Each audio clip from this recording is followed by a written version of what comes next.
CM ವಿರುದ್ಧ ಲೋಕಾಯುಕ್ತದಲ್ಲಿ ಈಗ already FIR ದಾಖಲಾಗಿರುವಂತಹ ಹಿನ್ನೆಲೆಯಲ್ಲಿ ಲೋಕಾಯುಕ್ತ ಕಚೇರಿಯಲ್ಲಿ ಸಿಬ್ಬಂದಿಯ ಜೊತೆಗೆ ಮೀಟಿಂಗ್ ಅನ್ನ ನಡೆಸಲಾಗ್ತಾ ಇದೆ. ಲೋಕಾಯುಕ್ತ ಎಸ್ಪಿ ಉದೇಶ್ ಅವರು ಮುಂದಿನ ತನಿಖೆ ಹೇಗಿರಬೇಕು ಏನು ಎತ್ತ ಅನ್ನೋದಕ್ಕೆ ಸಂಬಂಧಪಟ್ಟಂಗೆ ಸಹಜವಾಗಿ ಒಂದು ತನಿಖಾ ತಂಡ ರಚನೆ ಮಾಡುವ ಸಂಬಂಧವಾಗಿಯೂ ಕೂಡ ಅವರು ಒಂದು ಮೀಟಿಂಗ್ ಅನ್ನ ನಡೆಸ್ತಾ ಇದ್ದಾರೆ. ಕೇವಲ ಮೈಸೂರು ಕಚೇರಿ ಸಿಬ್ಬಂದಿಯನ್ನ ಮಾತ್ರ ಈ ತನಿಖೆಯಲ್ಲಿ ಬಳಸ್ಕೊಳ್ಬೇಕಾ ಅಥವಾ ಚಾಮರಾಜನಗರ ಹಾಗೆ ಕೊಡಗು ಸಿಬ್ಬಂದಿಯನ್ನು ಕೂಡ ಸೇರಿಸಿಕೊಳ್ಬೇಕಾ, ತನಿಖೆ ಹೇಗೆ ನಡಿಬೇಕು? ಯಾಕಂದ್ರೆ ಸದ್ಯ 4 ತಂಡಗಳನ್ನ ರಚನೆ ಮಾಡ್ಕೊಳ್ಳೋದಕ್ಕೆ ನಿರ್ಣಯ ಮಾಡಿದ್ದು. ಯಾಕಂದ್ರೆ 3 ತಿಂಗಳ ಒಳಗಾಗಿ ರಿಪೋರ್ಟ್ ಕೊಡಬೇಕು ಅನ್ನುವಂಥ ಸೂಚನೆಯನ್ನ ಕೋರ್ಟ್ ಕೊಟ್ಟಿದೆ.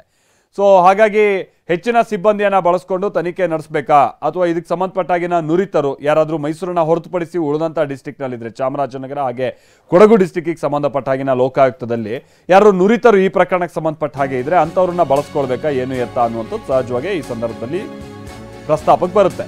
ಹಾಗೆ ಎಫ್ಐಆರ್ ದಾಖಲಾಗಿದೆ. ಹೇಗಿರುತ್ತೆ ತನಿಖೆ?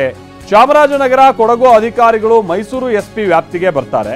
ಸೊ ಪ್ಲಾನ್ ಆಫ್ ಆಕ್ಷನ್ ಅನ್ನ ಸಿದ್ಧತೆಯನ್ನ ಮಾಡ್ಕೊಳ್ತಾ ಇದ್ದಾರೆ ಪೊಲೀಸರು ಅನ್ನುವಂಥದ್ದು ಗೊತ್ತಾಗ್ತಾ ಇದೆ.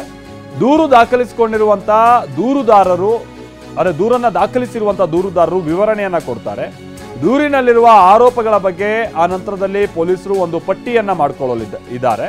ಸೊ ಆರೋಪ ಸಂಬಂಧ ಪಕ್ಕಾ ದಾಖಲೆಯನ್ನ ಪೊಲೀಸರು ಸಿದ್ಧಪಡಿಸ್ತಾರೆ. ಏನೇನು ಆರೋಪ ಇರುವಂಥದ್ದು ಏನು ಅಂತ ಅದನ್ನ ಫಸ್ಟ್ ಒಂದು ಪಟ್ಟಿ ಮಾಡಿಕೊಂಡು ಆ ಆರೋಪಗಳಿಗೆ ಸಂಬಂಧಪಟ್ಟಾಗಿನ ದಾಖಲೆಗಳಿಗಾಗಿ ಪೊಲೀಸರು ಇಲ್ಲಿ ಕಲೆಕ್ಟ್ ಮಾಡೋದು ಮತ್ತೊಂದು.